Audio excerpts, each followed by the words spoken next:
그래서 계속 공수처에 대해서 다양한 비판과 문제 제기를 하시는데 저는 그 공수처를 검찰로 그대로 바꾸면 더 심각한 문제가 검찰에서 벌어지고 있다라고 평가할 것입니다. 그래서 공수처장님을 대신해서 제가 검찰로 반사를 해드릴게요.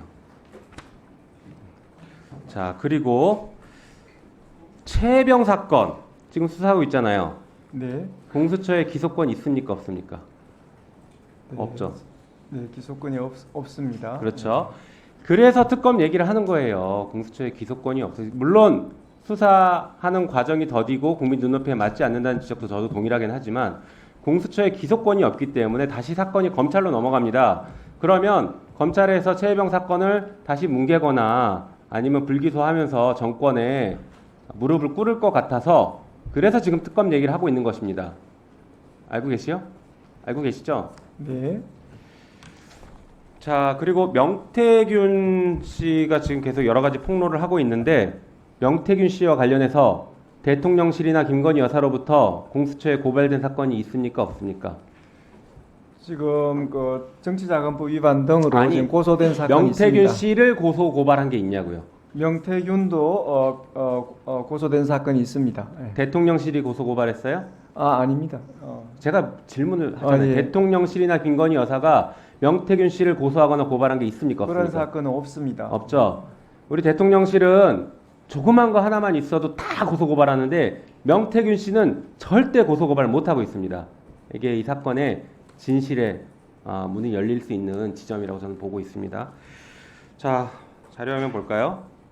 명품백 사건 좀 볼게요. 검찰이 불기소하면서 청탁금지법으로만 계속 검토를 하고 있는 것 같습니다. 다음 보여주시죠. 그런데 저는 이 사안의 본질은 뇌물죄 혹은 알선수재라고 봐요. 실제 대법원 판례에서는 50만 원을 받은 것이 고액이다. 그렇기 때문에 직무 관련성 부정하기 어렵다라고 하고 있고 사교적 의뢰 형식을 빌어 금품을 주고 받았다고 하더라도 뇌물이 된다라고 판결하고 있습니다. 다음 보여주시죠. 실제로 국정기획자문위원회 설치 및 운영에 관한 규정, 이건 대통령령입니다. 이 대통령령에 보면 위원장, 부위원장 및 위원은 대통령이 임명하거나 위촉한다라고 되어 있습니다. 그렇죠? 다음 페이지 보여주세요.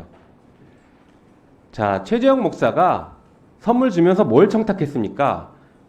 국정자문위원을 임명해주면 좋겠다라는 청탁을 해요. 이 청탁을 하면서 화장품도 주고 그 다음에 양주 그리고 명품백까지 주는 겁니다. 이거면은 앞선 판례에 의하면 뇌물죄죠. 아니면 적어도 알선수재가 됩니다. 실제 대법원 그리고 나서 보니까 2022년 7월 15일 한 달 조금 안 돼서 보니까 대통령이 자문위원을 물론 다른 사람이긴 하지만 실제로 임명을 합니다. 이런 일련의 과정을 보면 최재형 목사가 이 청탁을 했을 때에는 대통령 국정자문위원회를 임명하려고 할 그 즈음이 맞아요. 그래서 대통령의 직무와 직접적으로 관련된 사항을 청탁하고 뇌물을 준 겁니다. 실제로 대법원 판례는 알선수재죄 이렇게 얘기하고 있어요. 알선과 금품 사이에 포괄적으로 대가관계가 있으면 인정된다. 폭넓게 인정하고 있습니다. 이것은 포괄적이 아니라 직접적인 청탁이 있었습니다. 철저하게 수사하시기 바랍니다. 잘 알겠습니다. 네, 다음 보여주시죠. 자, 우리 지금 차정현 수사기획관이나 이대환 수사 그 4부장 이런 분들 최혜병 사건 수사하고 있죠, 차장님? 네. 네.